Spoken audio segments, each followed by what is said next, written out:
Welcome back friends. CoinDCX के ये technical analysis के सीरीज़ में आगे बढ़ते हैं और आज से हम लोग स्टार्ट करने वाले हैं इम्पॉर्टेंट इंडिकेटर्स के ऊपर डिस्कशन।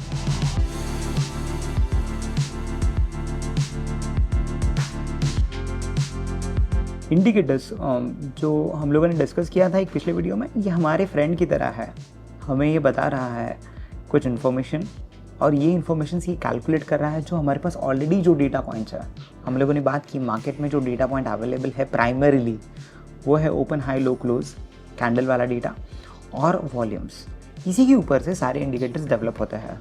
आज के वीडियो में हम लोग डिस्कस करने वाले हैं सबसे वाइडली यूज इंडिकेटर, या हम लोग बोले टॉप मोस्ट यूज इंडिकेटर। अगर टॉप 3 इंडिकेटर्स की या 5 इंडिकेटर्स की बात हो तो पॉसिबली ये वो ट्रेडर्स के लिस्ट में ज़रूर होगा। इसका नाम है RSI। RSI का फुल फॉर्म है रिलेटिव स्ट्रेंथ इंडेक्स। जैसे इसका नाम सजेस्ट कर रहा है, ये स्ट्रेंथ निकाल रहा है, इसके रिलेटिव स्ट्रेंथ को कंपेयर कर रहा है वो इंस्ट्रूमेंट के खुद ही के पिछले कुछ कैंडल्स के साथ। तो आइए हम लोग वाइट बोर्ड पर डिस्कस करते हैं कि एग्जैक्टली इसमें फॉर्मूला में क्या इंग्रेडिएंट्स है। हमें फॉर्मूला लर्न नहीं करना है, हमें बस देखना है कि इसमें वो क्या क्या चीज़ें देख रहा है, सो दैट जब इंडिकेटर हम लोग यूज़ करें तो हमें पता होना चाहिए कि अच्छा ये कैलकुलेशंस करके प्रोबेबली ये चीज़ें उसमें है। जैसे हम लोग बहुत सारे हमारे फूड चॉइसेस में हम इंग्रेडिएंट्स के बारे में जानते हैं, प्रोसेस नहीं जानते कैसे बनाना है।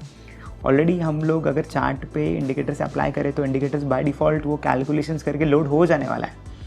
बट इंग्रेडिएंट्स जानना और उसके फार्मूला को बस समझना ये हमें बहुत ज़्यादा अलग लेवल तक हेल्प करेगा। वहाँ पे हमें समझ में आएगा कि इंडिकेटर अच्छा ये क्यों और क्या पर्पज़ के लिए हम लोग कैसे यूज़ कर पाएंगे, हमारे ट्रेडिंग स्टाइल में क्या ये मुझे सूट करेगा या नहीं करेगा। इसीलिए ये समझते हैं ये इंडिकेटर के बारे में। RSI की फॉर्मूला में अगर मैं ऐसे बोलूँ तो ये 100 माइनस कुछ तो है, 100 माइनस कुछ तो है, मतलब 100 के ऊपर इसका वैल्यू नहीं आने वाला है। उसका मतलब है फिर यहाँ पे है 1 डिवाइडेड बाय, फिर वापस यहाँ पे 1 प्लस यहाँ पे एवरेज गेन, ऐसा फॉर्मूला है average gain divided by average loss. ये है RSI का फॉर्मूला। RSI के फॉर्मूला में अगर आप देखो तो हमारे लिए इम्पॉर्टेंट क्या है, ये 100 माइनस समथिंग है, -1 और 1 के ऊपर वाला वैल्यू। सो इससे क्या होता है कि आपको जो वैल्यू मिलते हैं RSI की, ये एक रेंज में रहेगी। ये हमें समझ में आ रहा है। रेंज क्या है, ये रेंज है शायद 1 से लेके 100 के बीच में। तो RSI हमें क्या बता रहा है, RSI की जो रेंज है वो 1 to 100 है। 1 to 100 होने की वजह से इसको हम लोग रेंज बाउंड इंडिकेटर बोलेंगे। रेंज बाउंड इंडिकेटर है जी विल्स वाइल्डर, जिन्होंने ये इंडिकेटर डेवलप किया है।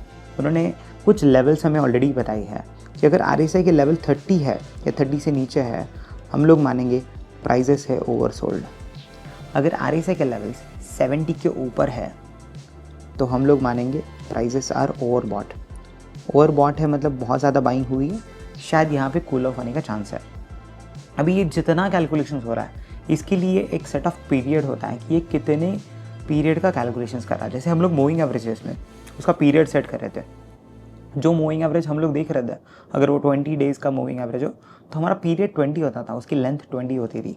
वैसे ही RSI का डिफ़ॉल्ट जो पीरियड है वो है 14।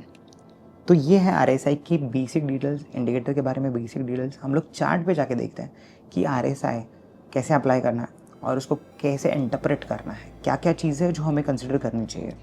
अभी हम लोग आए हैं चार्ट पे और मैंने बिटकॉइन का 1 डे का चार्ट लगाया है। मैं यहाँ पे इंडिकेटर्स में अगर जाता हूँ तो मुझे टाइप करना पड़ेगा RSI, और जब मैं RSI टाइप करता हूँ ये फर्स्ट वाला इंडिकेटर मुझे मिलता है। जिसको मैं अगर क्लिक करूँ तो ये नीचे RSI प्लॉट होता है। तो RSI एक नीचे प्लॉट हुआ है।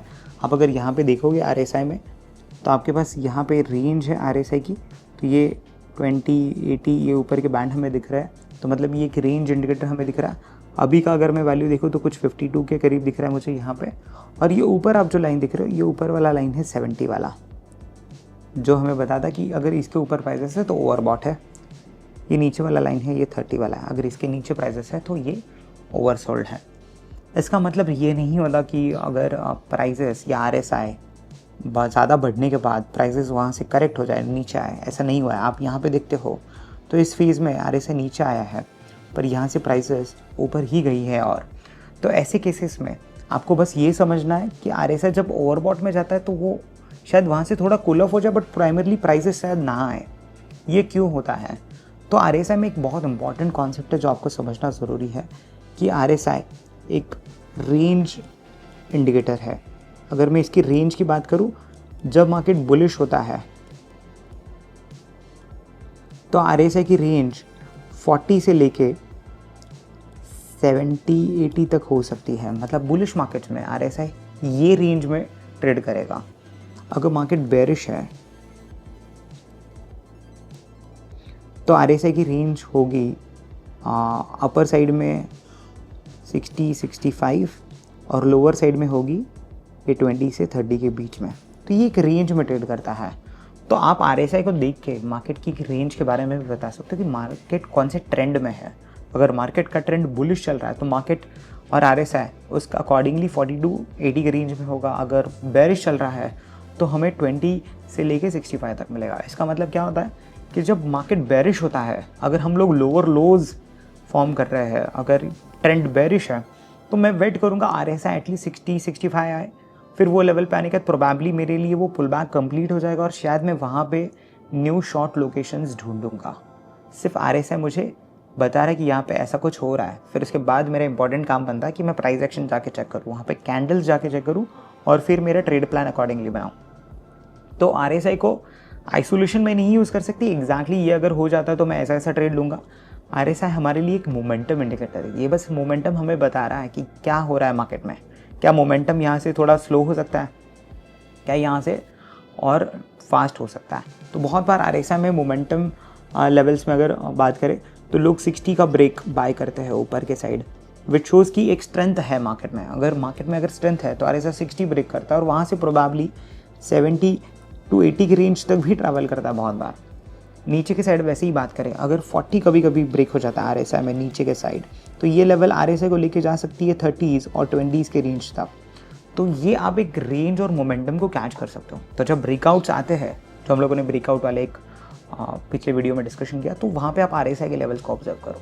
कैंडल स्टिक्स पैटर्न के साथ साथ RSI अगर आपके ट्रेडिंग टूल्स में एक टूल बन सकता है तो बहुत अच्छा टूल है, जहाँ से आप एडिशनल कंफर्मेशन लेते हो। तो जो भी इंडिकेटर्स हम लोग यहाँ से आगे डिस्कस करने वाले हैं, ये इंडिकेटर्स आइसोलेशन में कोई हमें एंट्री या एग्जिट्स नहीं दे रहे हैं। एंट्री और एग्जिट्स हमारे प्रोबेबली हमारी कैंडल स्टिक्स पे ही आएंगी, बट ये हमें बस एक कंफर्मेशन दे रहे हैं।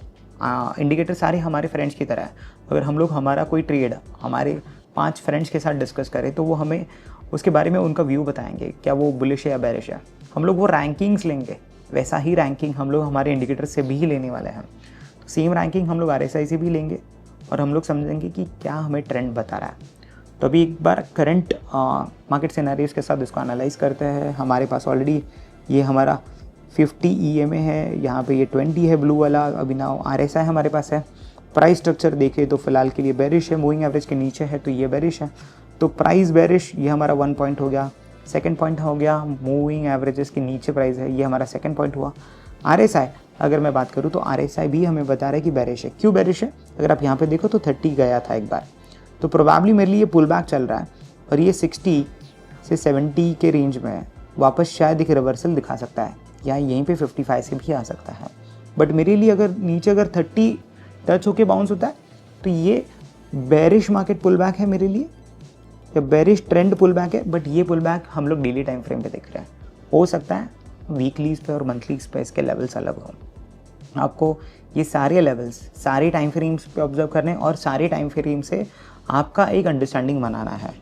कभी भी अगर आप प्राइस एक्शन एनालिसिस या ट्रेंड एनालिसिस फ्रॉम इंडिकेटर अगर करने वाले हों तो आई वुड सजेस्ट यू कि आप लोग हायर टाइम फ्रेम से लोअर टाइम फ्रेम्स के पास आइए, ना कि उल्टा करना है कि हमें छोटे टाइम फ्रेम से बड़े टाइम फ्रेम पे नहीं जाना है।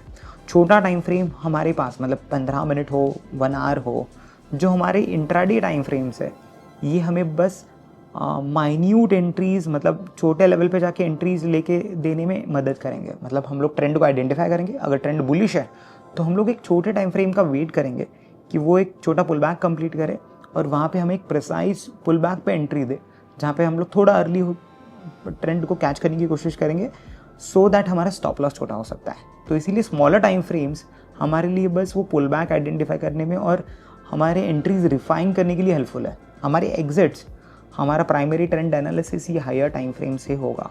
टाइम फ्रेम्स के ऊपर हम लोग और एक डिटेल वीडियो करने वाले हैं, जिसमें मैं जितने इंडिकेटर्स हम लोग कवर अप करेंगे अभी, उतने ही सब इंडिकेटर्स के थ्रू आप मे बी कैसे टाइम फ्रेम्स के थ्रू एनालाइज कर पाओगे वो डिस्कस करेंगे, बट RSI ऐसा वो एक इंडिकेटर है जिसको आपने हायर टाइम फ्रेम पे एक बार ऑब्जर्व करना चाहिए।